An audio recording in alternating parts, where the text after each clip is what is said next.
trabaho si Richard Gutierrez at excited na nga siya sa pagpapalabas ng bago niyang pelikula.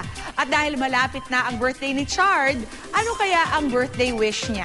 Alamin sa chika ni Lars Santiago. Sa January 21 na ang birthday ni Richard Gutierrez, pero wala pa raw siyang anumang planong nabubuo. Masyado raw kasi siyang nakapokus sa trabaho. Hindi pa nag-sink in sa akin na mag-birthday na ako. Pero of course, I wish the success of the film. I wish the peace of mind for everyone. And I just want to have a simple celebration with my loved ones. Nakatuon ang isip ni Richard ngayon sa pelikulang Seduction, kung saan kasama niya ang girlfriend na si Sara Labati at si Solen Yusaf. Ito ang unang pagkakataon na gumawa ng sexy scenes si Richard at pareho niyang nakasama sa dating scenes ang dalawa niyang leading lady. Maging ang girlfriend niyang si Sara ay nag-alangan sa paggawa ng mga eksena.